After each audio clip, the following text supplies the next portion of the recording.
Next बेटा हम इसमें पढ़ेंगे number qualitative aspects of electrolytic cell. इसमें हम देखेंगे वेट क्या है, प्रोडक्ट जो हमारा आ रहा है एनोड पर या कैथोड पर, उनका वॉल्यूम क्या है, नंबर ऑफ मोल्स क्या है। तो उसके लिए हमें पहले पढ़ना होगा charge on 1 moles of electron, यानी कि 1 मोल्स में इलेक्ट्रॉन पर कितना चार्ज है। तो उसका चार्ज कितना होता है 1.6 मल्टीप्लाई 10⁻⁻19 कूलाम। और 1 मोल किसके बराबर होता है, आवोगाद्रो संख्या के, और आवोगाद्रो संख्या का मान कितना होता है ये। तो इसकी मल्टीप्लाई इससे करेंगे तो हमारी वैल्यू निकल के आ जाएगी ये।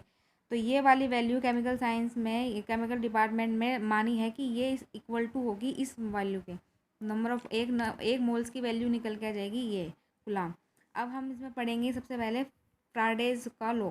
फर्स्ट लॉ, फ्राडे ये कहता है कि किसी भी इलेक्ट्रॉन पर कोई भी प्रोडक्ट हो, उसका वेट चार्ज कितना है उसके समानुपाती होगा। यानी कि वेट किसके समानुपाती होगा, गुलाम। गुलाम मतलब चार्ज, किस जो हमारा प्रोडक्ट निकल के आ रहा है उस पर, किस पे, कोई भी जो इलेक्ट्रोड है उसका जो वेट है।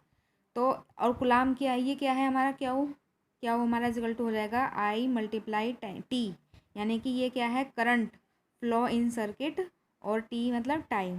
तो इसकी वैल्यू क्या आ जाएगी, W is equal to Z Q.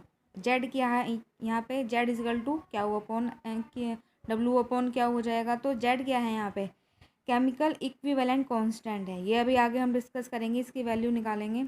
अब हम इसमें माना कि क्या वो हमारा किसके इक्वल है, 1 गुलाम के, 1 गुलाम के इक्वल है। तो जेड की वैल्यू इसके इक्वल हो जाएगी W के। तो ये हमारा निकल के आ जाएगा जेड की वैल्यू। अब हम एग्जाम्पल लेते हैं Na का, Na+ का, किसमें, मोल्टन स्टेज में, यानी कि वो क्या है, सॉलिड से डायरेक्टली लिक्विड में जो कन्वर्ट होता है। तो वो कैसे कन्वर्ट होगा, अब ये देखो, अगर मैं इसकी बात करूँ Na+, अब आधे से ज़्यादा बच्चों को ये बात समझ में नहीं आ रही होगी कि Na+ है क्या। Na+ ये है कि इस पर 1 इलेक्ट्रॉन की कमी है। अगर Na2+ कर दूँ मैं, यानी कि 2 इलेक्ट्रॉन की कमी है, तो ये 1 इलेक्ट्रॉन ले रहा है और Na कंप्लीट बन रहा है, अपना ऑक्टेट कंप्लीट कर रहा है। ये बात आई थिंक अब समझ में आ गई होगी सारे स्टूडेंट्स को।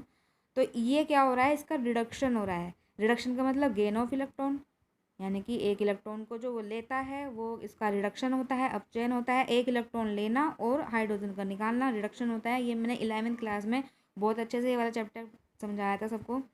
अगर हम सर्किट में 1 मोल चार्ज फ्लो कराएं तो उसमें क्या होगा, 1 मोल्स इलेक्ट्रॉन किसके इक्वल हो जाएगा, 1 मोल ऑफ Na के। तो ये एक वैल्यू हमने निकाली थी अभी पीछे। और 1 मोल्स Na की कितनी है, मतलब कि Na का हम इसमें देखेंगे एटॉमिक मास, तो कितना हो जाएगा 23 ग्राम। अब जेड किसके रेफरेंस में, Na के रेफरेंस में हम क्या लेंगे, इक्वल टू हो जाएगा 1C coulomb, 1 coulomb is equal to ये वैल्यू। जब अगर ये इसके इक्वल है तो 1 गुलाम की वैल्यू इजगल टू 23 अपॉन ये नीचे आ जाएगा। और इनका जो मास है, मतलब कि यूनिट है, वो कैसे आएगी, 23 है मतलब मोलिकुलर मास या atomic mass upon 96500 multiply N factor हम किसका निकालेंगे, Na का। कैसे, मतलब कि हम ये इसकी वैल्यू कैसे निकल जाएगी कि कितने इलेक्ट्रॉन उसने गेन किए, या किसी एलिमेंट ने कितने इलेक्ट्रॉन निकाले। ठीक है, तो ये एन फैक्टर क्या होता है कि कितने इलेक्ट्रॉन उसने गेन किए। अगर हम Mg की बात करें, Mg 2+ इलेक्ट्रॉन गेन करता तो वो 2 इलेक्ट्रॉन लेता उससे। ठीक है, तो ये एन फैक्टर वैल्यू यहाँ से समझनी है।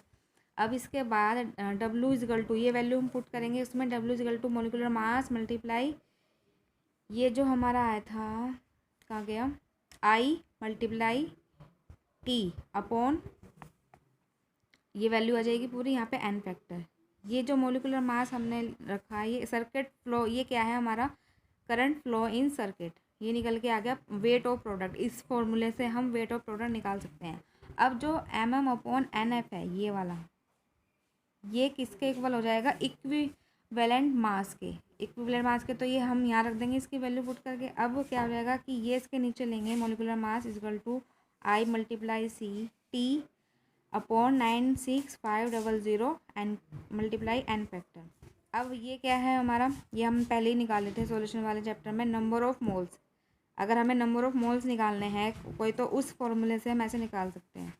अब हमें बताया नंबर ऑफ मोल्स किसके इन्वर्सिबल प्रोपोर्शनल है, एल फैक्टर के। तो अगर हमें एन फैक्टर की वैल्यू निकालनी है, मान लिया कि एक हमारा क्या है, कैथोड है, और हमारा एक एनोड है, उसमें हमें एन फैक्टर निकालना है। तो ये क्या, नंबर ऑफ मोल्स किसके, कैटायन के, नंबर ऑफ मोल किसके, एनायन के। तो इसमें ये क्या, क्योंकि इन्वर्सिबल प्रोपोर्शनल है तो ये अपोजिट में कैसे लेंगे इसके, NC/Na is equal to n factor of A और n फैक्टर C। इससे आगे हम न्यूमेरिकल में हमें हेल्प मिलेगी, ये हमारा फॉर्मूला निकल के आ गया, ठीक है।